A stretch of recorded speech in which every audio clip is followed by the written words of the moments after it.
Pakistan Lahore defence system ని తుక్కు చేసింది హరఫ్ డ్రోన్లు. దక్షిణాసియాలో తొలిసారిగా హరఫ్ ని ప్రయోగించారు.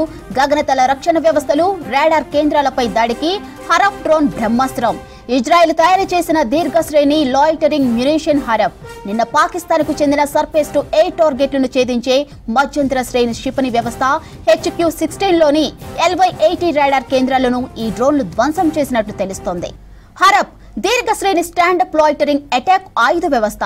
మానవరహిత విమానం, క్షిపణి లక్షణాలు ఉండటం వీటి స్పెషాలిటీ.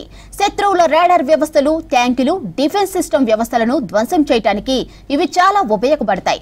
హరఫ్ లో electro optical, infrared, forward looking infrared సెన్సర్లు, colour CCD camera, anti radar homing సామర్థ్యాలు ఉన్నాయి.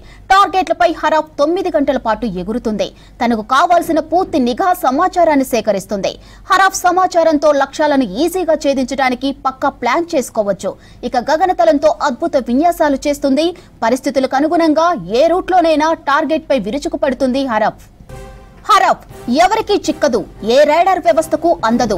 ముందే ప్లాన్ ఇస్తే హరఫ్ సొంతంగా పనిచేస్తుంది. అవసరమైతే రిమోట్ తోనూ కంట్రోల్ చేయవచ్చు. అందుకే దీన్ని గ్రైడెడ్ మిసైల్ గా వాడతారు.